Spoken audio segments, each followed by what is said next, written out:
மதிமுகம் நேயர்களுக்கு வணக்கம். இது அரசியல் திண்ணை. இன்றைய நேர்காணலில் சிறப்பு விருந்தினராக நம்மோடு தயாரிப்பாளரும் திமுகவின் மாநில வர்த்தக அணி துணை செயலாளருமான PT செல்வகுமார் அவர்கள் இணைந்திருக்கிறார். பேசலாம். கீர்த்தி சுரேஷ் வீட்டுல போய் பொங்கல் வச்சிட்டு இருக்காரு. கீர்த்தி சுரேஷ் வீட்டுல போய் ஏன் பொங்கல் வைக்கணும்? அவரு அப்பதான் கல்யாணம் இருக்காரு. தாய் தகப்பனை நம்ம கண் கலங்காம பார்த்துக்கணும். 80 வயசாகுது, இன்னைக்கு அனாதையா இருக்காரு. நீ நான் அண்ணன் தம்பி அது சொன்னாரு, வீட்டுக்கு போயிருக்காங்க. வீட்டுல பச்சை மட்டையை எடுத்து விரட்டி இருக்காங்க.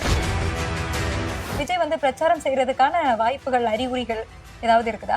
எனக்கு தெரிஞ்சு இந்த வெயிலுக்கு அவர் வரமாட்டார் மேடம். முதல்ல வெயில கண்டாலே அவருக்கு பயம்.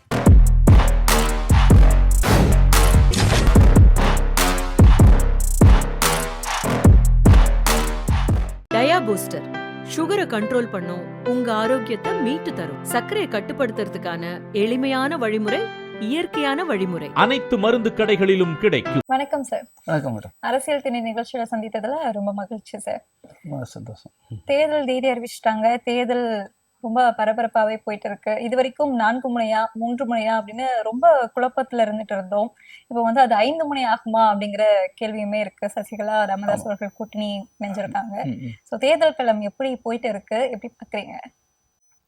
இல்ல, இந்த தேர்தல் களம் ஒரு விசித்திரமா தான் இருக்கும்.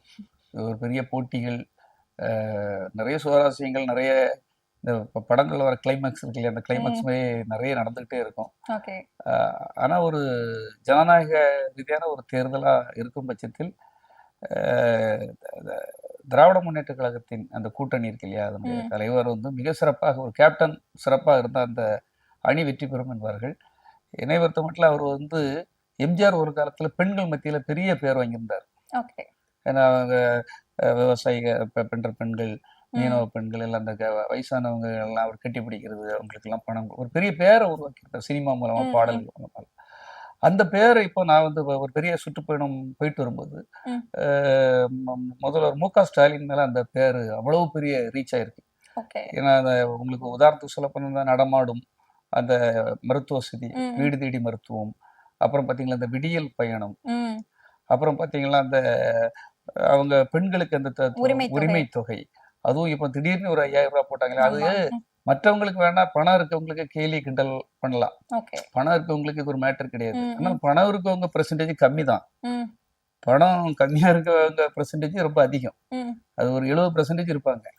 இப்ப அவங்களுக்கு அது ரொம்ப ஒரு ஆறுதல், அவங்களுக்கு ஒரு பெரிய விஷயமா இருக்கும். ஒரு திடீர்னு பார்த்தா ஒரு வீட்டுக்கு ஒரு திடீர் ஃபங்க்ஷன் வரும், ஒரு 100 ரூபாய் மொய் கூட எழுத முடியாம இருப்பாங்க, யாருக்கு கடன் கேட்க முடியாது, அசிங்கம்.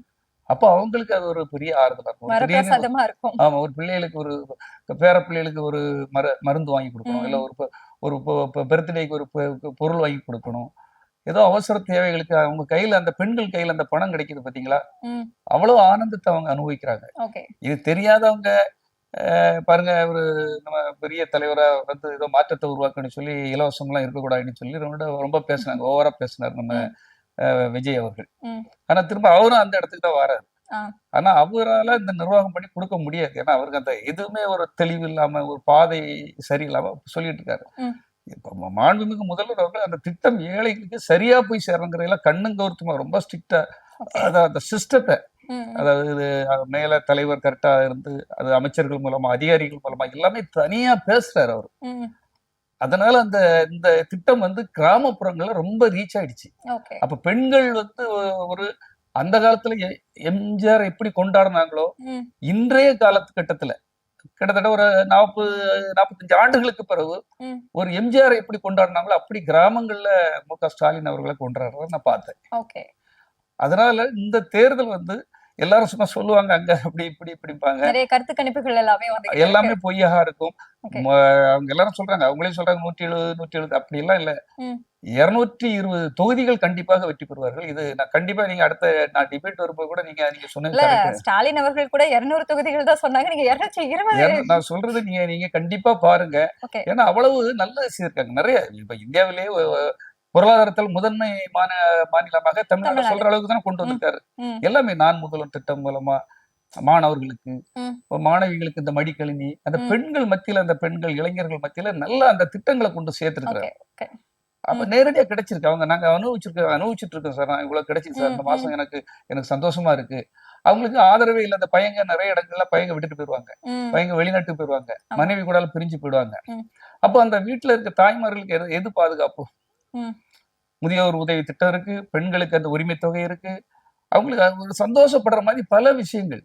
பாத்தீங்கன்னா பொங்கலுக்கு 3000 ரூபாய் திட்டங்கள் அவங்களுக்கு. அதாவது குறை சொல்லுவவர்கள் குறை சொல்லலாம், வசதி படைத்தவர்களுக்கு அது தேவையில்லை. அவங்க யாராவது சிலர் அதிமேதாவித்தனமாக குறை சொல்லுவோர் குறை சொல்லலாம். ஆனால் ஏழைகளுக்கு இது பெரிய விஷயம். அவங்களும் சந்தோஷமா வாழணும் இல்லையா? அந்த நாட்டுல தானே பிறந்திருக்காங்க.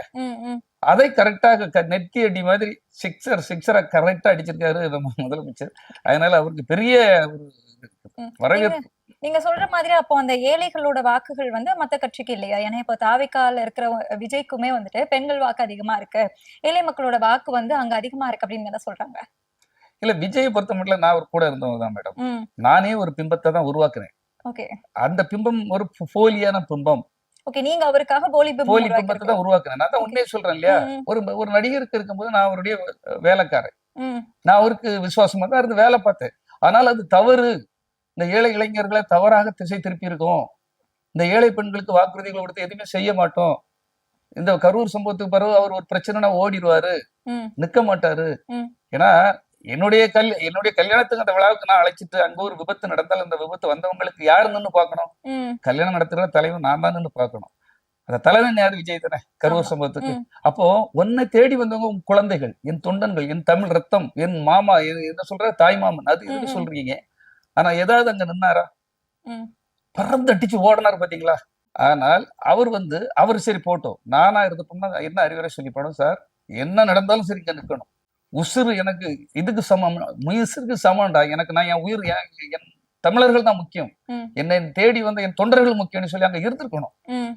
ஆனா நீங்க பயந்து ஓடுறீங்க, ஓடிட்டீங்க. அது சரி, நீங்க ஓடனதோட விட்டீங்களா? உங்களுக்கு அடுத்த கட்ட தலைவர்கிட்ட சொல்லி எல்லாரும் அங்க இருங்க, அவங்களுக்கு மருத்துவ வசதிகள் பண்ணி கொடுங்க, அவங்களுடைய இறுதிக்கட்ட அந்த அந்த மரியாதையை எல்லாம் கரெக்டா செய்து கொடுங்க, அந்த குடும்பத்துக்கு ஆதரவா இருங்க. ஏதாவது சொன்னீங்களா? நீங்க திட்டம் போட்டு ஸ்கிரீன் பிளே பண்ணி அப்படி பண்ணுவோமா இப்படி பண்ணுவோம், அங்க வருமா இங்க வருமானு கடைசியில ஒரு வீட்டுக்காக நீங்க போய் பாத்தீங்களா? ஒரு சாவு வீடுன்னா என்னமா எவ்வளவு பெரிய வேதனையான விஷயம். அந்த உயிர்கள்லாம் எப்படி போயிருக்கோம், ஒன்னு தேடி வந்து எவ்வளவு அந்த ஒரு உயிர் போனாலே நம்ம எல்லாரும் அப்ப ஆடி போடுறோம் இல்லையா? அப்போ 41 பேர் இறந்த பிறகு அதுக்கு ஒரு இது இல்லாம அதுக்கு எப்படி எல்லாம் ஸ்கிரீன் பிளே பண்ணலாம், என்ன சொல்லலாம், எப்படி பண்ணலாம், இதுக்குதான் நீங்க ஐடியா பண்றீங்க. அப்ப டோட்டலி பிளே பண்றீங்க.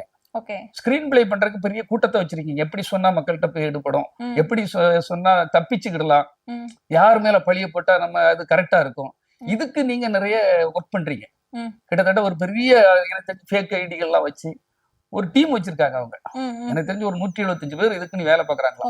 அவர் பாவம், அவர் நல்லவரு, அவர் ரொம்ப ஒழுக்கசீலன், இந்த இவங்கதான் இப்படி எல்லாம் பண்ணிடுறாங்க, திமுக பழிய போடுது, அவங்க தப்பு பண்றாங்க, இவங்க தப்பு, இப்படி ஒரு போலி பிம்பத்தை உருவாக்குற நமக்கு கண்டிப்பா தெரியும். நான் உங்க கூட தானே இருந்தேன். நீங்க எப்படி பண்ணுவீங்க, என்ன செய்வீங்க எனக்கு தெரியும் இல்லையா? அதனாலதான் நான் தெளிவா சொல்றேன். நிச்சயமாக விஜய் அவர்களால எந்த ஒரு நல்ல திட்டங்களையும் கொண்டு போய் சேர்க்க முடியாது. பெண்கள் கொஞ்சம் கொஞ்சமா புரிஞ்சுக்கிட்டு இருக்காங்க, பெண்கள் வாக்குகளும் பெருசா வராது. ஏன்னா ஒரு விஜய் ஒரு ஒழுக்கமற்றவர் என்பது சமீப காலமா நீங்களும் பார்த்திருப்பீங்க, நானும் பார்த்திருக்கேன், மக்களும் பார்த்து கொண்டுதான் இருக்காங்க. ஒரு மனைவியே வேற யாரும் சொல்லல. இத கூட அந்த சங்கீதா அவங்க சொன்ன பிறகு இதுவும் திமுகவின் செய்தியான்னு சொல்ற அளவுக்கு உங்களுக்கு ஒரு டீமை வச்சு வேலை பார்க்குறீங்க.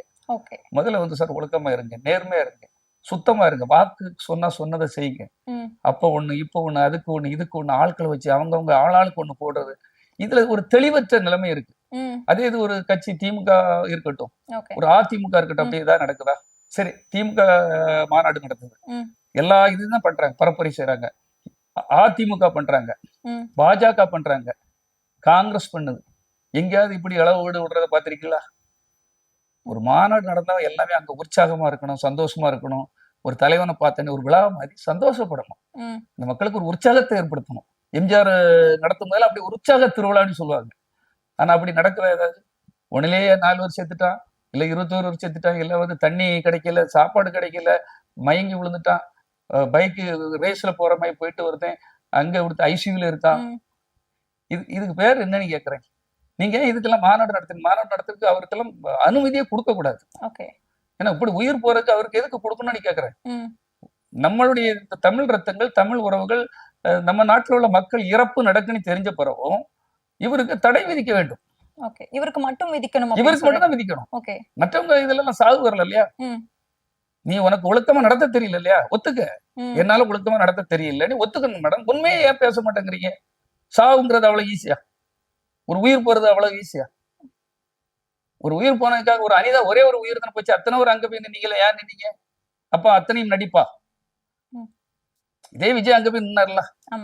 சரி, ஒரு கரூரை விட்டுருங்க, கள்ளக்குறிச்சி, அதே கள்ளச்சாராயம். கள்ளச்சாராயம் அடிக்கிறதே தப்பு, தப்பு தானே? கள்ளச்சாராயம் குடிக்கிறது அதை விட தப்பு. கள்ளச்சாராயம் குடிச்ச வீட்டுல போய் அங்க போய் அழுதுட்டு இருக்கீங்க. ஏன் ஏன் அதுல மதுரையில ஒரு பையன் வந்து கரண்ட் ஷாக் அடிச்சு இறந்தான் இல்லையா? உங்களுக்கு கட் அவுட் வச்சு தானே இறந்தான். அவன் வீட்டுக்கு ஏன் போக மாட்டேங்கிறீங்க? சரி, உங்களுடைய மாநில தலைவர் ஜெயசீலன் உங்களுக்காக ஆரம்பத்துல கட் அவுட் வச்சவரு, பாலாபிஷேகம் பண்ணவரு, திருவொற்றியூர்ல இருந்து பைக்ல வருவார். எனக்கு தெரியும், கிட்டத்தட்ட 30 வருஷமா அவர் கூட இருந்திருக்காரு. 20 வருஷத்துக்கு மேல இருந்தவர். அவரு இறந்து போறாரு. உங்களுக்கு 1000 கருத்து வேறுபாடு இருக்கட்டும், கருத்து வேறுபாடு அந்த இறப்பு, துயர சம்பவங்கள், நல்ல சம்பவங்கள்ல பார்க்க கூடாதுன்னு சொல்லுவாங்க. அப்ப உங்களுக்கு யாரு இந்த அரசியல் இது ஒரு பொது உடைமை யாரு உங்களுக்கு கத்துத்தாரா?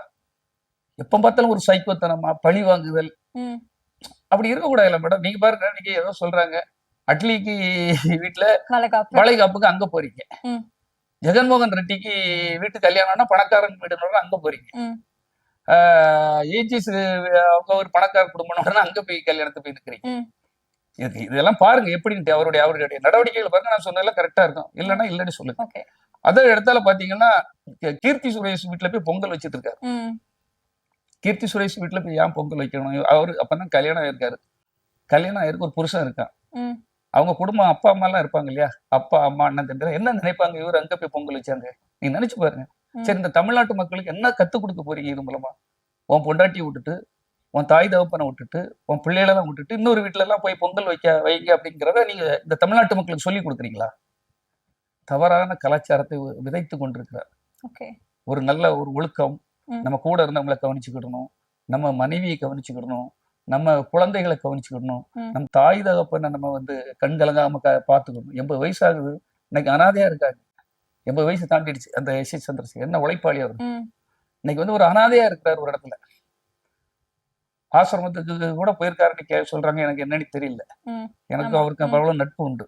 ஆனால் அவர் எவ்வளவு வேதனைப்படுவார். வெளியே வேணா நடிப்பாரு, என் பையன் தான் அவங்க அம்மாவும் என் பையன் தான் பாங்க. ஏன்னா பையனை விட்டு கொடுக்க மாட்டாங்க கண்டிப்பா. ஆனால் அவர் தனியா தானே இருக்காங்க. ஏன் அவங்களுக்கு ஒரு ரூம் கொடுத்து அவங்க கூட ஏன் வைக்க கூடாது கேக்குறேன். ஒரு தாய் தந்தையை விட்டு கொடுக்க கூடாது. அவங்கள வந்து அவங்கதான் கண்கண்ட தெய்வம்னு சொல்றாங்க இல்லையா? ஏன் தாய் நீ படத்துல எல்லாம் சொல்றாங்க இல்லையா? அம்மாவுக்கு மரியாதை கொடுக்குறா இல்லையா? இல்ல, விஜயே வந்து தாய் பாசம் உள்ளவர் அப்படின்னு தான் சொல்றாங்க. ஆமா சொல்றாங்க. சரி, செயல்ல சொல்லணும்ல மேடம். அவர் அம்மா அப்பாவுக்கு காலையில அவங்க வீட்டுலதான் இருப்பாங்க, அம்மா அப்பாவை பார்த்துட்டு தான் போவாரு, அப்படி எங்கேயா கேள்விப்பட்டிருக்கீங்களா?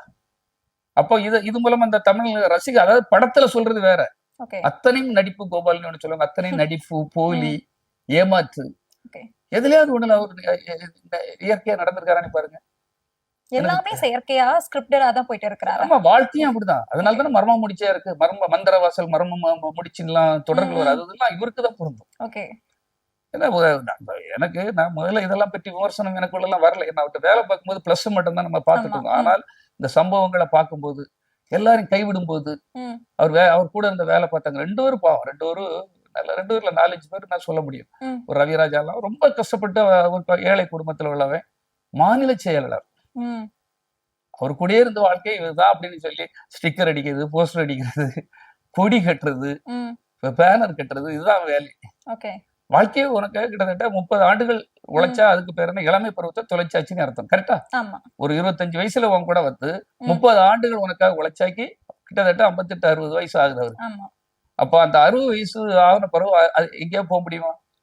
இதெல்லாம் எதுக்கு சொல்றேன்னா, ரசிகர்கள் அந்த தற்கொலைகள் அணில்கள், நிறைய அணில்கள் பாவம் அங்க இங்க தாவிட்டு இருக்கு, தலைவர் அதை செய்வார் இதை செய்வார்னு. அவங்களுக்காக இப்ப நான் சொல்லிட்டு இருக்கேன். யாரு எதை சொன்னாலும் கவலைப்பட போறது கிடையாது. ஏன்னா இதை பார்த்து ஒரு 10 ரசிகர்களாக திருந்தணும், ஒரு 10 தொண்டர்கள் திருந்தணும். அதுக்காக நான் ஓடி சொல்றேன். அந்த ஆளு இப்படி, அவருக்கு ஒரு குடும்பம் இருக்கு, ஒரு பையன் இருக்கா, ஒரு பொண்ணு இருக்கு ரவிராஜாவுக்கு. திடீர்னு ஒரு நாள் வேலையை விட்டு நில்லுங்கிறீங்க. சரி, வேலையை விட்டு நின்னா எந்த ஒரு கம்பெனில வேலை பார்த்தாலும் ஏன் அப்படி சொல்றாரு திடீர்னு? அப்போ இவர் எந்த தவறுமே செய்யாம எப்படி ஒரு எந்த தவறா கூட இருக்கட்டும் மேடம், நீங்க ஒரு கம்பெனிலாவே இருக்குது, ஒரு ஆளு வேலை பார்க்கணும், அவங்களுக்கு ஒரு டைம் கொடுக்கணும், அவங்களுக்கு ஒரு செட்டில்மெண்ட் கொடுக்கணும். நீங்க உச்சத்துல இருக்கீங்க, எங்க இருக்கீங்க? நீங்க தான் சொல்றீங்க நான் உச்சத்துல இருக்கேன். உச்சத்துல இருக்க ஆள் அந்த உன் கூட நீ இன்னைக்கு 200 கோடி சம்பளம் வாங்குறாங்க, அந்த ஆளுக்கு ஏதாவது கொடுக்கணுமா கொடுக்க வேண்டாமா? நீங்க லாயரை வச்சு அசிங்கப்படுத்தி, போலீஸை கூட்டி அசிங்கப்படுத்தி, ஒரு வாடகை இல்லாம ஒரு வீடு கொடுத்துருக்கீங்க, அதுல இருந்து விரட்டுறாங்க. ஒரு செட்டில்மெண்ட் கிடையாது. அவர் மட்டும் இல்ல, ஏசி குமார்னு ஒரு பையன், அவனும் இதுதான் வீட்டை சொந்த எதுக்காக சந்திரசேகர் அவரை கூட்டிட்டு வந்தாருன்னா, தஞ்சாவூர்ல இருந்து அந்த பையன் ஏசி குமார் இணை செயலாளர் இருப்பான். அவன் ஏன்னா அவன் எங்கேயும் போக மாட்டான், அங்கேயே இருந்து விடிய விடிய விடிய விடிய பஸ்ஸுகளுக்கெல்லாம் அந்த கோயம்பேடுல போய் பஸ்ல போய் ஸ்டிக்கர்கள் ஒவ்வொரு மாவட்டத்துக்கும் ரசிகர் மன்றங்களுக்கு ஸ்டிக்கர் அனுப்புனது, போஸ்டர் அனுப்புனது, போட்ட கார்டு அனுப்புறது. விஜய் அப்படித்தானே படிப்படியா தானே வளர்ந்தாரு. ஒரே நாளையில வந்தாரு, ஒரு நைட்ல வளர்ந்துட்டாரு. அண்ணாமலையில ஒரு பாட்டுல ஒரே பாட்டுல பணக்காரனா ஆனாரு, அப்படி ஆகிட்டாரா? எவ்வளவு போராட்டங்கள் பின்னால இருந்து உழைச்சிருக்கோம். நாமெல்லாம் உழைச்சிருக்க உழைப்பெல்லாம் சொன்னா ஒரு 10 நாள் ஆகும். என்னெல்லாம் பின்னால இருந்து அவருக்காக பண்ணிருக்கேன் அப்படின்னு. அவ்வளவு உழைச்சிருக்கேன் மேடம், கடினமான உழைப்பு. நீங்க சாதாரணமா நீங்க எல்லாத்தையும் தூக்கி போயிட்டு யாரோ ஒருத்தன், நீங்க 4 பேர் வந்த ஒருத்தன் திடீர்னு வந்த ஒரு அவங்க அப்பா சொல்ற விஷ வண்டுகள் உள்ள வந்துச்சு அப்படின்னு அவங்க அப்பா சொல்லியிருக்காங்க சந்திரசேகர். அந்த விஷ வண்டுகள் எல்லாம் சொல்றதெல்லாம் கேட்டுட்டு நான் தனிச்ச ஒத்தைக்கு வந்துட்டேன், வளர்ச்சி அடைஞ்சிட்டேன், நான் உச்சத்துல இருக்கேன். எவ்வளவு ஆணவமான பேச்சு. எல்லாராலையும் தான் வளர்ந்தேன். நான் ஒரு சாதாரண என்ன ஒரு குமுதத்துல தகரப்பா மூஞ்சின்னு எழுதுனாங்க, ஆனாலும் என் கூட இருந்த எல்லாரும் எனக்காக உழைச்சிட்டா. எல்லா directors, producers, technicians, fight master எல்லாருக்கும் பங்கு இருக்கு. இப்படித்தானே சொல்லணும், அப்படித்தானே வந்தீங்க. உண்மை தானே. எங்க அப்பா ரொம்ப உழைச்சாரு, பிடி செல்வகுமார் அண்ணன் உழைச்சாரு, இதெல்லாம் எங்கேயாவது சொல்லியிருக்காரா? சொல்ல மாட்டாரு. ஏன்னா அவர் உச்சத்துல இருக்காரா. அப்போ அவருடைய ஆணவ போக்குக்கு கண்டிப்பா எல்லாரும் பார்த்துட்டு இருக்காங்க. நம்ம நினைச்சிட்டு இருக்கோம் ஒரு நடிகனுக்கு புகழ் இருக்குதான், இல்லைன்னு நான் சொல்லல. அதுக்காக எல்லாரும் ஓட்டு போட்டுருந்தேன். ஒரு நடிகன் என்பதற்காகவே அவனுக்கு ஓட்டு போட்டுறணும் அப்படின்னு ஏதாவது ரூல்ஸ் வச்சிருக்கோமா? கண்டிப்பாக பாடம் புகட்டுவார்கள். நான் அதுக்குதான் திரும்ப திரும்ப எதுக்காக சொல்லணும், அந்த நாடுங்கிறது வேற, நிர்வாகம் உழைக்கணும், சாக்ரிஃபைசிங் வேணும், கவனம் செலுத்தணும். இந்த மக்கள் பல தரப்பட்ட மக்கள் வாழ்ற நாடு. பக்கத்து மாநிலம் உங்களுக்கு தெரியும், கர்நாடகத்துல இருந்து காவிரி பிரச்சனை, அந்த பக்கம் பாத்தீங்களா ஆந்திராவில இருந்து வர என்ன ஒரு ஆறு வருது, அந்த பிரச்சனை, முல்லை பெரியார் பிரச்சனை. ஒரு பக்கத்து ஸ்டேட்டுகளே இவ்வளவு பிரச்சனைகள், மொழிவாரி பிரச்சனைகள், விவசாயிகளுக்கு இருக்கிற எண்ணற்ற பிரச்சனைகள், ஏற்றுமதியில பிரச்சனை, இறக்குமதியில் பிரச்சனை, பொருட்கள் பர்ச்சேஸ் பண்றதுல பிரச்சனை, பொருட்களை உற்பத்தி பண்றதுல பிரச்சனை, எண்ணற்ற பிரச்சனைகள். எத்தனை மாவட்டம் இருக்குன்னு தெரியுமா? எத்தனை ஒன்றியங்கள் இருக்குன்னு தெரியுமா? எத்தனை பேரூர் இருக்குன்னு தெரியுமா? இது கூடவா விஜய்க்கு தெரியாதுன்னு நீங்க நினைக்கிறீங்க? கண்டிப்பா தெரியும். அரசியல் நீங்க ஒரு நாள் வர ஆரம்பிச்சிருக்காரு. நீங்க ஒரு நாள் வர சொல்லுங்க, நானும் இதே விவாத வாடைக்கு வரேன். நானும் சொல்றேன், அவரும் சொல்றாருன்னு பாருங்க, கேளுங்க. சவாலாவே நான் சொல்றேன். அவரு எழுதி கொடுக்கறத அப்படி மனப்பாடம் பண்ணி உள் வாங்கிட்டு பண்ணுவார். அடுத்த நிமிஷம் ஒரு 2 நாள் கழிச்சு அவர்கிட்ட நீங்க பேசுங்க, அவருக்கு தெரிஞ்சுட்டு பார்ப்போம். பேசுனது கூட தெரியாதுன்னு சொல்லி தெரியாதுங்க. அந்த அளவுக்கு அவர் ஒண்ணு பெரிய ஜாம்பா. அதை ஏதோ பயன்படுத்தக்கு வந்திருக்காங்கன்னா, ஒரு திருட்டு கும்பல் ஆதவர்ஜனா மாதிரி ஒரு கூட சேர்ந்திருக்காங்களே, புஷி ஆனந்த், வெங்கட்ராமன் ஒருத்தர் திருடன், இவங்க எல்லாம் பொருளாளர். அவரெல்லாம் எவ்வளவு தப்பு பண்ணிருக்காருங்கிறது எல்லாம் அதான் சொல்லிட்டு இருந்தா இப்ப சரி வராது. எல்லாருமே ஒரு திருட்டு கும்பல். இவர் ஒரு நடிகன்கிற ஒரு புகழ் இருக்கு பாத்தீங்களா, அந்த புகழை உருவாக்குறது நாங்க. இப்ப நான் சந்திரசேகர் சார் கூட ஒரு 7-8 பேர் நான் சொன்னோம் இல்லையா, அவங்க எல்லாம் சேர்ந்து அவருக்கு அந்த புகழை உருவாக்குறதுக்கு படாத பாடுபட்டு கஷ்டப்பட்டது. ஆல்பத்துங்கெல்லாம் தூக்கிட்டு போய் அவருக்கு அப்ப இந்த மாதிரி டிஜிட்டல் எல்லாம் கிடையாது, நியூஸ்கள் வரணும். தினத்தந்தில எல்லாம் நைட்டு 12 மணிக்கு போய் இருப்பேன், தினகரன் ஆபீஸ்ல போய் இருப்பேன். அங்க போயிட்டு அங்க சென்ட்ரல் பக்கத்துல தினத்தந்தி இருக்கும், இந்த பக்கத்துல மயிலாப்பூர் பக்கத்துல தினகரன் இருக்கும். பைக்ல போவேன். இதெல்லாம் அவரு மறந்துருக்கலாம். நாங்க இப்படி உழைத்தவர்கள், அவர் வரணும் உயர கொடுத்து இரவு பகல் பாராம உழைத்தவர்கள் எல்லாம் வெளியே குப்பையில தூக்கி போட்டார். குப்பையில போட்டா கூட பரவாயில்ல, அப்படியே சம்பி இந்த சாக்கடை ஓடும்ல, சாக்கடையில சம்பி மிதிச்சு திடீர்னு அவ்வளோத்தையும் வெளியே விட்டு அவங்க என்ன அவங்க வாழ்க்கை கேள்விக்குறி நினைச்சு பாருங்க. யாராவது சேர்ப்பாங்களா? ஒரு பையன் வளையல் கடையில வேலை பார்த்துட்டு இருக்கான். இப்ப இதெல்லாம் இப்படி நடக்கிறது எதுவுமே வெளியே சொல்லக்கூடாதான், அது வேற சொல்றாங்க. எல்லாருக்கும் மிரட்டல்கள். அதெல்லாம் நீங்க அந்த டைம்ல ஒரு டிவில ஏதோ போட்டாங்க, ஏசி குமார் எல்லாம் வெளியே போட்டா நீங்க விளங்க மாட்டா, எங்க சாபம் ஒண்ணு சும்மா விட எல்லாம் சொல்லியிருக்காங்க. ஆனாலும் அவங்களுக்கு எதையும் சொல்லக்கூடாது, பேசக்கூடாது, லாயர்களை வச்சு மிரட்டுறது, உங்க மேல பல கேஸுகளை போட்டுருவோம், திருட்டு கேஸ் போடுவோம். எவ்வளவு ஒரு பெரிய இது பாருங்க. இப்ப எனக்கே பெரிய இது மூலமாக, இது முகநூல் இந்த இதெல்லாம் இருக்குல்ல, கமெண்ட் போடுறதுக்கு ஆள் வச்சிருக்காங்களா வேலைக்கு. அவங்க வேலையை யாரெல்லாம் பேசுவாங்க, பேசுறவங்களுக்கு எப்படி பேட் கமெண்ட் போடணும். ஒரு பெண்கள் பெண்கள் வெளிவரதே பெரிய பிரச்சனை. இன்னைக்கு வைஷ்ணவியா இருக்கு ஒரு பெண் வந்தது, சில பெண்கள் வந்து அங்க பார்த்துட்டு கண்டிப்பா அவருடைய நடவடிக்கையை பார்த்தா யாரும் அங்க இருக்க மாட்டாங்க. அவ்வளவு ஒரு ஒரு நிர்வாகத்துக்கு ஒரு நாள் வரமாட்டாரு மத்தில. ஏதோ ஒரு நாள் வந்து சவால் விட்டாருன்னா படம் பாக்குற மாதிரி இருக்கும். அது 3 மணி நேரம் தானே. 3 மணி நேரம் படம் பார்த்துட்டு வர்றது வாழ்க்கைக்கு உதவுமா? ஏட்டு சுரக்காய் கறிக்கு உதவாதுப்பாங்க இல்லையா, அதுதான். அப்போ அவர் உள்ள வந்தவர் செங்கோட்டையனே புலம்பிட்டு இருக்காரு. சின்ன பையங்க இல்லாம நான் வீடு சேராதுன்னவே கரெக்டா தானே இருந்திருக்குன்னு. செங்கோட்டையனே இன்னைக்கு விரக்தி வைப்பு இருக்காரா, என்ன செய்யணும் தெரியாமலாம் வந்துட்டோம். ஒரு எம்ஜிஆர் மாதிரி அவர் பெருசு அப்படி இப்படின்னு எல்லாம் சொன்னாங்க, கூட்டம் வருது அது நம்பிலாம் வந்துட்டேன். அவர் புலம்புறாராம். இது எங்க போய் முடிய போகுதோ, தேரழுத்து தெருவில் விடுத்தாங்களே அப்படிங்கிற மாதிரி. அப்போ ஒரு உங்களுக்கு எல்லாமே ஒரு அரசியல்னா ஒரு படிப்பினை வேணும், ஒரு பாடம் கத்துக்கணும். இப்போ 1ஆம் கிளாஸ் படிக்கவே என்ன எனக்கு டிகிரி வேணும்னா அது விளங்குமா? ஒரு கலெக்டருக்கு படிக்கிறவங்க அந்தந்த மாவட்டங்கள்ல போய் நிறைய வெளி மாநிலங்கள்ல போய் கத்துக்கிட சொல்லுவாங்க. ஐஏஎஸ் பாஸ் ஆகணும் கூட, பாஸ் ஆன உடனே கலெக்டர் ஆக முடியாது. அவங்களுக்கு ஒரு ட்ரைனிங் இருக்கு. இப்ப டாக்டர் ஆன உடனே எம்பிபிஎஸ் ஆகணும் உடனே கிடையாது. ஒரு வருஷம் நீங்க கிராமப்புறங்கள்ல சர்வீஸ் பண்ண சொல்லுவாங்க. அதுக்கப்புறம் ஏதாவது ஒரு டாக்டர் ட்ரைனிங் எடுக்கணும், பெரிய டிப்ளமோ கோர்ஸ் அதுக்கு பிறகு படிச்சுக்கணும், ஸ்பெஷல் கோர்ஸ் ஏதாவது படிக்கணும். இதெல்லாம் படிச்சுட்டு டாக்டர்கள்ட்ட திரும்ப ட்ரைனிங் போகணும். அப்படிலாம் போன பிறகுதானே ஒரு டாக்டர் ட்ரீட்மெண்ட்டுக்கு போக முடியும். ஒவ்வொரு வேலைக்கும் இப்படி இருக்கும் போது நீ மட்டும் அரசியல ஒரே நாளையில நான் வந்துடும் எல்லாத்தையும் மாத்திரும் செய்திரும் எப்படி மாத்துவீங்க? நீங்க சொல்லலாம் உங்கள் விஜய் அப்படின்னு பாட்டு ஹீரோனா வரலாம், எல்லாம் பாட்டு எல்லாம் பாடலாம். ஏன்னா பாட்டு எழுதி தரது நீங்க கிடையாது, இன்னொருத்தையும் எழுதி அதுக்கு மியூசிக் போட்டு ஒருத்தர் பாட்டு அழகா அப்படி வேகமா இருக்கமா இருக்கு, எல்லாமே அடி தூள் புறத்துறமே பாட்டுகள் எல்லாம் பண்ணுவாங்க. இவங்கெல்லாம் ஒரு பாட்டு போடுவாங்க, பாட்டு போட்டோன்னே பயமா இருக்கு. ஒரு பாட்டு வர வேண்டா ஒத்தைக்கு வேண்டா நான் எமனுக்கு எமன்டா ஏதோ ஒரு பாட்டு வருது. ஜனநாயகன் படம் ஜனநாயகன். இது பாட்டு கேட்கும்போது வெறியாத்தான் இருக்கும், ஆனா உள்ளுக்குள்ள ஒண்ணும் இருக்காதுங்கிறதா, டப்பா டான்ஸ் ஆடிடுங்கிறது தான். இப்ப இதைத்தான் நான் சொல்லி கொடுத்துட்டு இருக்கேன். படம் வேற இது வேற. ஒரு பொம்பளை ஆட்டுவது கேக்குது, துருப்பாச்சியில அவ்வளவு ஒரு தங்கச்சிக்காக எத்தனை ரவுடிகளை அவர் அடிச்சாரு தெரியுமா, அழிச்சாரு தெரியுமா அப்படின்னு. அவர்கிட்ட இப்படியும் ஒரு உனக்கு அது சினிமாவில பண்ணுவாரு, நிஜத்துல எங்கேயா பண்ணிருக்காரான்னு கேட்டேன். நிஜத்துல வாழ்க்கையில நீ வீட்டுல போய் கேட்டுப்பாரு. தாய் மாமன் சொல்லி இப்ப ஒரு கூட்டம் போச்சான் வீட்டுக்கு, தாய் மாமன் சொல்லிட்டாரு, நீயும் நான் அண்ணன் தம்பி அது சொன்னாருன்னு வீட்டுக்கு போயிருக்காங்க. வீட்டுல பச்சை மட்டை எடுத்து விரட்டி இருக்காங்க. விஜய் வீட்டுக்கு போனவங்கள விரட்டு தானே எல்லாருக்கும். நீங்க போய் பாருங்க, நாளைக்கு ஒரு கூட்டத்தை கொண்டு விடுங்க பாப்போம், யாராவது ஒரு கிளாஸ் தண்ணி கொடுத்துட்டு பாப்போம். அப்ப நிஜம் வேற நிழல் வேறங்கிறத அவர் மேடை அலங்காரத்துக்காக பேசுறாருங்கிறது கூட உங்களுக்கு புரியலன்னா நீங்க இனி எந்த ஜென்மத்துல புரிஞ்சுக்கூட. இந்த இவ்வளவு டிஜிட்டல், இவ்வளவு வளர்ச்சி, இவ்வளவு வெளிப்படைத்தன்மைகள்லாம் வந்த பிறகும் இன்னும் நான் புரிஞ்சுக்கிட மாட்டேன்னா எங்க போய் சொல்றது? இப்போ எடுத்துக்கிட்டோம் அப்படின்னா, இதுவரைக்கும் திமுக செஞ்ச சதி, எங்களை வெளியே பிரச்சாரத்துக்கு விடவே மாட்டாங்க, எஸ்ஓபி போட்டு தடுத்துட்டாங்க அப்படின்னு சொன்னாங்க. தேர்தல் விதிமுறைகள் வந்ததுக்கு அப்புறமா விஜய் மூளை முடுக்கெல்லாம் பிரச்சாரம் செய்ய போறதாகவும் சொல்லியிருந்தாங்க. ஆனா எப்போ வருவாருன்னு பாத்துட்டு இருந்தா இன்னைக்கு மும்பைக்கு தான் போயிருக்கிறாரு. விஜய் பிரச்சாரம் செய்யறதுக்கான வாய்ப்புகள், அறிகுறிகள் ஏதாவது இருக்குதா? எனக்கு தெரிஞ்சு இந்த வெயிலுக்கு அவர் வரமாட்டார் மேடம். முதல்ல வெயிலை கண்டாலே அவருக்கு பயம்.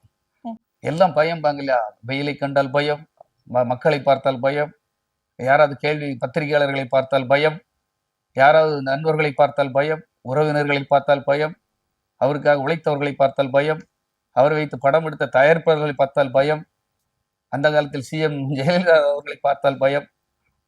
அவருக்கு என்ன, அவர் துணிச்சல், பெரிய துணிச்சல்காரர். இந்த முகத்துக்கு பயமா அப்படின்னு கேட்டாரு. என்ன விஷயத்துக்கு துணிச்சலா நின்று செய்திருக்காரு இதுவரை? ஒண்ணு சொல்லுங்க பாப்போம். பாஜகவோட கூட்டணி இல்ல அப்படின்னு சொல்லணும்னாலே ஒரு தைரியம் வேணும் இல்லையா? எப்ப சொன்னாரு அவரு? அவர்தான் இந்த இஃப்தார் நிகழ்ச்சியில யாரு கூடயும் கூட்டணி இல்ல அப்படின்னு சொல்லியிருந்தாரு. அவர் சொன்னாரா? விஜய் சொல்லியிருந்தாரு. விஜய் சொல்லல, தனித்து போட்டி அப்படின்னு சொல்லியிருந்தாரு. அது செய்திகள்ல வருது. ஆதவர்ஜனா சொன்னாரு. அதுவுமே அது பொய்ங்கிறது சொல்றாங்களே. நீங்க சொல்றதுல ஒரு தரவுகள் கரெக்டா இருக்கணும். இப்போ அவரு சொன்னாரு, எங்களுக்கு 2.5 வருஷம் சிஎம் தாரனாங்க, எங்களுக்கு 90 சீட்டு தாரனாங்க, அதெல்லாம் விட்டுட்டு மத்திய அரசுக்கு நாங்க இது பண்ண மாட்டோம், பாஜக அடி பண்ண மாட்டோம்னு சொல்லி வந்தாங்க. அடுத்தால நயினார் நாகேந்திரன் அந்த ஆதவர்ஜனாவே யாருக்கும் தெரியாதுங்கிறாரு. சொன்னாரா சொல்லலையா? சொன்னாரு. எடப்பாடி அவர்கள் அதிமுக இருந்து அவர் என்ன சொல்லாரு, நாங்க பேச்சு நடத்த பார்க்கவும் இல்லைங்கிறாங்க. அப்ப இதுல யாரு சொல்றது உண்மை சொல்லுங்க? நீ ஆதவர்ஜனா வாயை திறந்தாலே பொய்ன்னு சொல்லுவாங்க. அவர் ஒரு பொய் பிம்பத்தை உருவாக்குறவர். ஏன்னா அதை அவங்க நம்ம சொல்லல, அதுல அவருடைய மைத்துனர் ஒருத்தர் இருக்காரு, யாரு அவங்க தங்கச்சியை கட்டியிருக்காரு இல்லையா, திருட்டுத்தனமா ஏமாத்தி கட்டியிருக்காரு, அந்த மார்ட்டின் குடும்பத்துக்குள்ள போயிருக்காரு. அவர் பெரிய பணக்காரனோடனே பல ஸ்கிரீன் பிளே பண்ணி பல ஏமாத்துகள் பண்ணி அந்த பெண்ணை கல்யாணம் பண்ணியிருக்காரு. அது பெரிய ஏமாற்று அப்படின்னு சொல்றாங்க. அவரு தான் சொல்றாரு, யாரு, சார்லஸ். என் தங்கச்சி அவங்க அப்பா வந்து ஜெயில இருக்காரு போலுக்கு, அரெஸ்ட் ஆகி. அந்த டைம்ல அந்த பெண்ணுக்கு ஏதோ ரொம்ப மனசிதைவு ஏற்பட்டு ஆஸ்பத்திரியில ட்ரீட்மெண்ட்டுக்கு வரும்போது இவர் ஸ்கிரீன் பிளே பண்ணி உள்ள போறாரு. அந்த படங்கள்ல வர மாதிரி ஒரு சாதாரண கூலி பெரிய கோடீஸ்வரனை எப்படி மைக்கி கல்யாணம் பண்றாங்க எல்லாம் வர மாதிரி படங்கள்ல வர மாதிரி தான் இவர் ஏமாத்தி பெரிய ஹீரோ மாதிரி அப்படி பண்ணி இப்படி பண்ணி வயசை குறைச்சு சொல்லி எப்படியோ அட்ராக்ட் பண்ணி எடுத்து அங்க மர்மரம் ஆகிறாரு. அங்க வந்த பிறகுதான் அங்க அத்தனை தில்லுமுல்லுகளும், அவர் போற இடமெல்லாம் விளக்காது, போற இடமெல்லாம் தோல்வி, பணத்தை ஏமாத்திட்டு போயிருவாரு. அவர் ஒரு அமாவாசை, ஒரு கிட்டத்தட்ட அவர் ஒரு 420 மாதிரி அவர் சொல்றாரு. இது வேற சொல்ல, நான் சொல்லவில்லை, அவருடைய மச்சான், அவருடைய ஒய்ஃபுடைய பிரதர் சொல்றாரு, சார்லஸ் மார்ட்டின். எந்த இடத்துல போய் அவருக்கு ஒரு வரலாறு சொல்லுங்க பார்ப்போம். அவர் இப்படி உழைச்சு வந்தவர் சார். இப்ப ஒரு சரவணா ஓனருக்கு ஒரு வரலாறு இருக்கு. ஒரு பால் ஊத்தி பால் பாக்கெட் போட்டவர், அவர் ஒரு பல ஹோட்டலை தொடங்கி பல 1000 வேலை கொடுத்து நேர்மையா உழைச்சு வந்தாருன்னு ஒரு வரலாறு இருக்கு. ஒரு சரவணா ஸ்டோர்ஸ் அண்ணாச்சிக்கும் ஒரு வரலாறு இருக்கு. ஒரு வசந்தன் கோ அண்ணாச்சிக்கும் ஒரு வரலாறு இருக்கு. ஒரு சூப்பர் ஸ்டார் ரஜினிகாந்துக்கு ஒரு வரலாறு இருக்கு. ஏன்னா அவர் இங்க இருந்து ஒரு மாநிலத்துல இருந்து வந்து பிளாட்பாரத்துல படுத்து கஷ்டப்பட்டு உழைச்சி ஜூனியர் ஆர்டிஸ்ட் மாதிரி நடிச்சு சின்ன கேரக்டர் நடிச்சு உழைச்சு உழைச்சு உழைச்சு உழைச்சு இந்த இடத்துக்கு வந்திருக்காருன்னா அது ஒரு வரலாறு. உனக்கு என்ன வரலாறுன்னு சொல்லு பார்ப்போம். அப்ப நீ எல்லாம் இந்த நாட்டை ஆளுவை, நாங்க ஆட்சிக்கு வந்தா இன்னும் 30 நாள் தான் போலீஸ்லாக எங்க கைக்குள்ள இருக்கும், ரவுடிசம் யாருன்னு காட்டுவோம், எஃப்ஐஆர் கேன்சல் பண்ணுவோம். இப்படி இதுதான் தற்கொலைங்கிறது. நான் அந்த முருங்கை மரத்தை முறிச்சு வழங்குன்னு சொல்லிட்டு இருக்கேன் பல இடத்துல. முருங்கையை முறிச்சு வழங்கணும்னு சொல்லாங்க, குழந்தைய அடிச்சு வளர்க்கலன்னா அது உருப்படாது அப்படிப்பாங்க. முருங்கை மரம் ஆமா, அவர்தான் சொல்றேன். ஏன்னா அவர் செய்யறத சொல்லணும் இல்லையா, தட்டி அடிச்சு வளர்க்கணும்ல. சும்மா எதையும் பேசிட்டு போய் ஒரு விஜய்க்கு ஒரு பெரிய நடிகர் இந்த இடத்துக்கு கொண்டு வரக்கு நாங்க எவ்வளவு போராடி இருக்கோம்.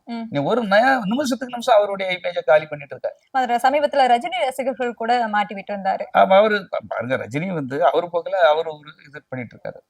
எவ்வளவு ஒரு ஆணவம் இருந்தா ரஜினியை இழுக்கிறா, நீ வம்புக்கு இழுக்கிற மாதிரி. என் தலைவன் பயப்படாதவரு, அவர் திமுக மிரட்டலுக்கு பயந்து அரசியல் விட்டுட்டே ஒதுக்கிட்டாருன்னு சொல்றீங்க, ஒரு பொது தளத்துல சொல்றீங்க. அப்ப அதனுடைய பாதிப்பு யாருக்கு? இப்ப அவர் கோவத்துல அறிக்கை விடுறாரு இல்லையா, விஜய்க்கு அறிக்கை விடுறாரு. தாவேக்கா எப்போ காலம் பதில் சொல்லும் அப்படின்னு சொல்றாரு.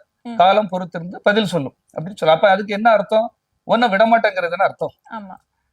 ஒரு டைம் வரும், டைம்ல ஒன்ன விடமாட்டேன் அப்படிங்கறத அர்த்தம். அவர் துணிச்சலுக்கு பெயர் பெற்றவரே ரஜினி, யாருக்கும் பயப்பட மாட்டார். அவர் ரொம்ப ஒரு நல்ல அமைதியா போயிடுவாரு. ஆனா கோவம் வந்தா எனக்கு தெரியும். நானே அவர் கூட 3-4 படம் ஒர்க் பண்ணிருக்கேன். படையப்பா முதல் முத்து முதல் நான் வந்து கேஸ் ரவிக்குமார் சாருக்கு உடல் தான் நான் அவருடைய பிஆர்ஓ, அவருக்கு நான் கூட ஒரு பர்சனல் மேனேஜர் பிஆர்ஓலாம் ஒர்க் பண்ணியிருக்கேன். அப்போ ரஜினி சார் கூட அந்த பழகிற வாய்ப்பு, படத்துக்கு நான் தான் பிஆர்ஓ படையப்பா. அப்போ எனக்கு நல்லா தெரியும், கூப்பிட்டு நல்லா அழகா பேசுவாரு, செய்வாரு, அன்பா பேசுவாரு, ரொம்ப ஸ்ட்ரைட் ஃபார்வர்டு. அப்போ அவரை போய் நீ என்ன சொல்ற, அவர் பயந்தவர்னு சொல்ற. ஒரு சிஎம் ஜெயலலிதா அவர்களா பாக்குறக்கே ரொம்ப ஒரு டெரரான ஒரு சிஎம்னு எல்லாரும் சொல்லுவாங்க. சொடுக்கு அடிச்சு பேசினார் ஒரு மேடையில் வச்சு, நானும் அப்ப உண்டு. அப்ப நான் பத்திரிக்கை, நீங்க தப்பு பண்ணிட்டீங்க அப்படிங்கிறார். அவங்க மறந்து போய் பாக்குறாங்க. இதே இது விஜய் என்னைக்கா பேசி விடுவாரா? அம்மா, நீங்க வந்து இந்தியாவிலே பெரிய சிஎம், நீங்க உங்களை மாதிரி ஆட்சி பண்றதுக்கு ஆளே கிடையாது, ரொம்ப நிர்வாகத்தரம் உள்ளவங்க நீங்க, அப்படி இப்படின்ட்டு பேச்சு பாத்தீங்களா? அதெல்லாம் நீங்க இப்படி பயந்து பேசுறாலும் நீங்க தான். ஆனா நீங்க ரஜினியை வந்து பயந்தவர்னு நீங்க சொல்றீங்க.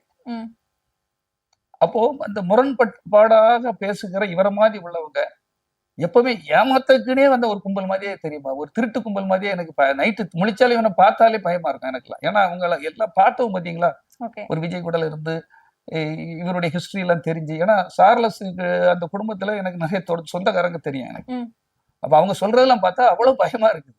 இவங்க எல்லாம் எந்த இடத்துல, அதே மாதிரி கூட இருக்க வெங்கட்ராமன் ஒருத்தன் ஒரு நொடியில அங்கங்கே மாத்தி விட்டுட்டு போயிடுவான் ஏரியானாலும். அவன் பார்க்க வெளியே தெரியாது. இந்த சைலண்டா அமைதிப்படை சத்யராஜ் இருப்பாங்களே, அதே மாதிரி ஒரு ஆள் அவன். புஷி ஆனந்த் அதே மாதிரி மீன் குழம்பு வச்சு எடுத்துட்டு வருவாப்புல. அப்போ 2011க்கு மேலதான் அவருக்கு அங்க உள்ள வந்தது. புஷி ஆனந்த் மீன் நல்ல குழம்பு நல்லா வச்சு கொண்டு வருவாங்க. அது சந்திரசேகர் சாருக்கெல்லாம் கொஞ்சம் நல்லா பிடிச்ச உடனே கொடுத்துட்டு அப்படியே இருப்பான். அப்படி அவ ஒரு அமைதிப்பட சத்யராஜ் தான், அப்படியே இருப்பான் ஒளிச்சு ஒழிச்சு, ஐயா ஐயா அப்பா அப்பா பாட்டிட்டு. அவனுக்கு பாவனி சொல்லி ஒரு வாய்ப்பை கொடுத்ததுக்கு இன்னைக்கு இவங்க எல்லாம் சரிகாரர்கள் எப்படி ஒண்ணு சேர்ந்திருக்காங்க பாருங்க. ம். இவங்க எல்லாம் எப்படி ஒரு ஒரு திறமை உள்ளவங்கன்னா தெரியும். இப்ப நான் வந்து என்ன பெருமையா நான் சொல்லல. என்னை பத்தி ஏவிஎம் சரவணன் சார் வந்து வேலையில வச்சு பேசியிருக்காரு, சௌத்ரி சார் பேசியிருக்காரு, பிடி செல்வகுமார் ஒரு நிர்வாக திறமை தெரிஞ்சவன், ஒரு படத்தை ரிலீஸ் பண்ணா அத்தனை ஆளுமை உள்ளவர், அத்தனை சாதுரியம் தெரிஞ்சவர், எல்லாத்தையும் எப்படி பிளெக்சிபிலிட்டி அரவணைச்சு கொண்டு போகணும்னு சௌத்ரி சார் பேசியிருக்காரு, சந்திரசேகர் சார் பேசியிருக்காரு, ஏவிஎம் சரவணன் சார் பேசியிருக்காரு, பாலச்சந்திர சார் பாராட்டியிருக்காரு, பாரதி ராஜா, இப்படி பல பாராட்டுகளை பெற்றவன் உன் கூட இருக்கிறேன். சும்மாலாம் இல்ல, 9 பத்திரிகை நடத்தினவன். உங்களுக்காகவே ஒரு 7 பத்திரிகை நடத்திருக்கேன். விஜய் ரசிகன், பிரியமுடன் விஜய், இப்ப உங்க கட்டமைப்பு வழக்குக்காக நானே உங்களுக்காக பத்திரிகை நடத்தினவேன். ஆனால் என்னெல்லாம் நீங்க சாதாரண இலக்காலமா அந்த கமாண்ட்ல போட வைக்க ஒரு திருட்டு கும்பலை வச்சு இன்னைக்கு வந்து 7 மாசத்துக்கு முன்னால வந்தவன் போட வைக்கிறீங்க. தப்பு இல்லாம அது உனக்காக நாங்கெல்லாம் உழைச்சோம் இல்லையா? அப்ப நாங்க பாத்துட்டு வேடிக்கை பார்த்துட்டு சும்மா இருக்கணுமா? உழைச்சவங்க மேலேயே இவ்வளவு அவதூறுனா இப்ப தொண்டர்கள் ரசிகர்கள் வந்து நிலைமை என்ன அப்படிங்கறது நடுத்தருள் தான். அதுதான் அவங்களுக்கு சொல்லிட்டே இருக்கேன். இவரை நம்பி நீங்க வந்தீங்கன்னா நாளைக்கு ஒரு டைம்ல இப்ப பேசினார் இல்லையா, நான் எனக்கு உடல் ரீதியாவோ இல்ல ஏதாவது தொழில் ரீதியாவோ எனக்கு பிரச்சனை இருக்கு, நான் என் வேலையை பார்க்க போறேன், நீங்க உங்க வேலையை பார்த்துட்டு நீங்க போயிருங்கன்னு ஒரே நிமிஷத்துல சொல்லிட்டு அவர் போகலன்னா என் பேரை பிடி செல்வகுமார் மாத்தி ஒரே வீடியோ. ஆமா, உடனே நான் படப்பிடிப்புக்கு போறேன், சினிமா துறை எனக்கு இந்த அரசியல்ல என்னுடைய பார்வையில அது சரி வரல, அது சொல்லி ஏதாவது காரணத்தை கண்டுபிடிச்சவனா எழுதி கொடுத்துருவான். அதை அழகா சொல்லிட்டு அது எழுதி கொடுக்கணும். எழுதி கொடுத்தோம்னா அது அழகா பேசுவாரு. அதையும் தற்கொலைகள் பார்த்துட்டு பாருங்க, தலைவனை எவனை மிரட்டிட்டான் போலுக்கு, அதையும் அதுக்கும் முட்டு கொடுத்து வந்துருப்பான். திமுக மிரட்டி போக வச்சிருச்சு. அப்பமும் நீ என்ன நினைப்பா, நீ உன் பணத்தை இழந்துடாத, உன் நேரத்தை இழந்துடாத, உன் குடும்பத்தை பார்க்க தவறிடாத, நீ கண்ணு கருத்துமா அதுல உனக்கு நீதான், உன் குடும்பம் தான் உனக்கு முக்கியம், அதை விட்டுட்டா குடும்பத்தை விட்டா உன் வாழ்க்கை சிதைஞ்சிடும் நீ சொல்றேன். நான் அனுபவப்பட்டங்கிற முறையில சொல்றையா. 27 வருஷம் அவங்க கூட தானே இருந்தேன். அவங்க பெட்ரூமுக்கு போகக்கூடிய அளவுக்கு எனக்கு உரிமை தந்துட்டாங்க. அவங்க டைனிங் டேபிள்ல மத்தியானம் படம் ரிலீஸ்னா எல்லாரும் நாங்க ஒன்னா இருந்தோம், படங்கள் தியேட்டருக்குலாம் போயிட்டு ஒன்னா இருந்து சாப்பிடுவோம்.